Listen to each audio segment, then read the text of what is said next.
আমরা বাংলাদেশ জাতীয়তাবাদী দল এবং জাতীয়তাবাদী শক্তির যারা কর্মী, আমরা সকল দুর্যোগে, ভয়াবহ দুর্যোগ এবং ফ্যাসিবাদী দুঃশাসনের মধ্যেও আমরা অসহায় মানুষের পাশে, পীড়িত মানুষের পাশে আমরা দাঁড়িয়েছি।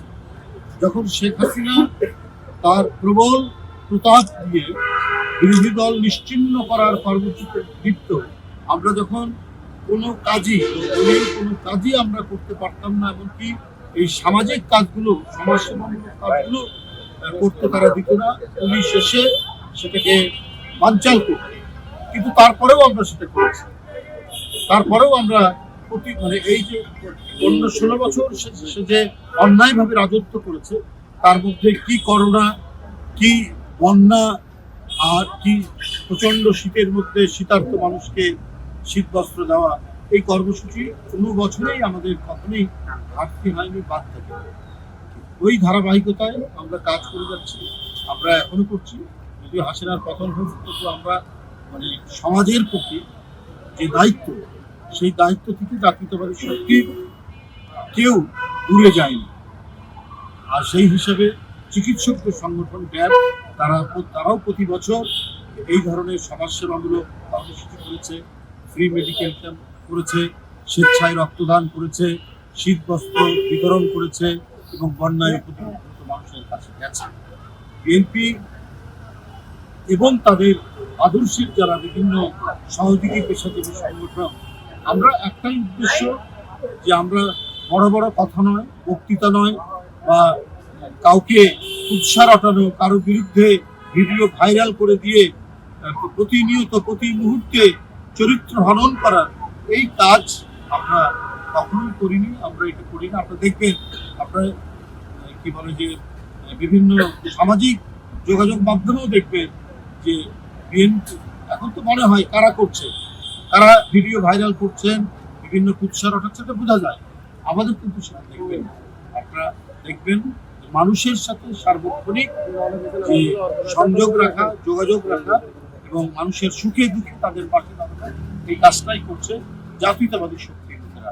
সেটা বিএনপি করছে, বিএনপির অঙ্গ সংগঠনগুলো করছে, এবং জিয়াউর রহমান এবং খালেদা জিয়া এবং তারেক রহমানের নেতৃত্বে আদর্শে যারা বিশ্বাসী, সেই সমস্ত পেশাজীবী সংগঠনও তারা তাদের জায়গা মতো তারা কাজ করছেন এবং তাদের দায়িত্ব পালন করছেন।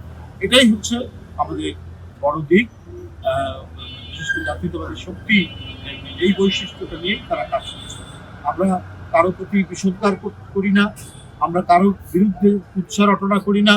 আমরা মনে করি যে রাজনীতি মানেই হচ্ছে সমাজ সেবা, রাজনীতি মানেই হচ্ছে মানুষের কল্যাণ সাধন করা। এই ব্রত নিয়েই আমরা কাজ করে যাচ্ছি। ধন্যবাদ।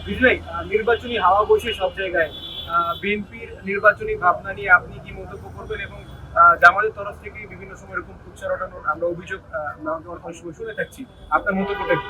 দেখুন, আপনারা দেখেছেন দেশব্যাপী নির্বাচনী প্রচারণায় অংশগ্রহণ করছেন আমাদের দলের চেয়ারম্যান জনাব তারেক রহমান। নির্বাচনী আচরণবিধি এবং নির্বাচন কমিশনের বিভিন্ন পরামর্শ মেনেই উনি কাজগুলো করছেন। উনি বিপুল জনপ্রিয় একজন রাজনৈতিক নেতা। তিনি ফ্যাসিবাদ এবং আওয়ামী দুঃশাসনের প্রবল আক্রমণের মুখে তিনি দেশে থাকতে পারেন। আইন করে তার কণ্ঠ বন্ধ করে দেওয়া হয়েছে, তার কথা যেন কেউ এখানে প্রচার করতে না পারে। তারপরেও তিনি দৃঢ়তার সাথে সারা বাংলাদেশে প্রযুক্তির মাধ্যমে, যোগাযোগের মাধ্যমে তিনি নেতৃত্ব দিয়েছেন। দেখবেন তিনি নির্বাচনী প্রচারণায় যে বক্তব্যগুলো রাখছেন, সেই বক্তব্যগুলো হচ্ছে যে করণীয় কি, বিএনপি যদি জনগণ বিএনপিকে ভোট দেয়, বিএনপি যদি জনগণের রায় পায়, তাহলে কি করবে। আপনারা দেখছেন সেখানে এই কথাগুলোই তিনি বড় করে দেখাচ্ছেন, যে প্রতিশ্রুতিগুলো আগে তিনি দিয়েছেন, ফ্যামিলি কার্ড, তারপরে ফার্মার্স কার্ড, তারপরে আরো যে সমস্ত বিষয়, বৃক্ষরোপণ, 25 কোটি বৃক্ষরোপণ করবেন, তিনি এগুলো কথাই বলছেন। তিনি কিন্তু কাউকে আক্রমণ করে কোনো কথা বলছেন।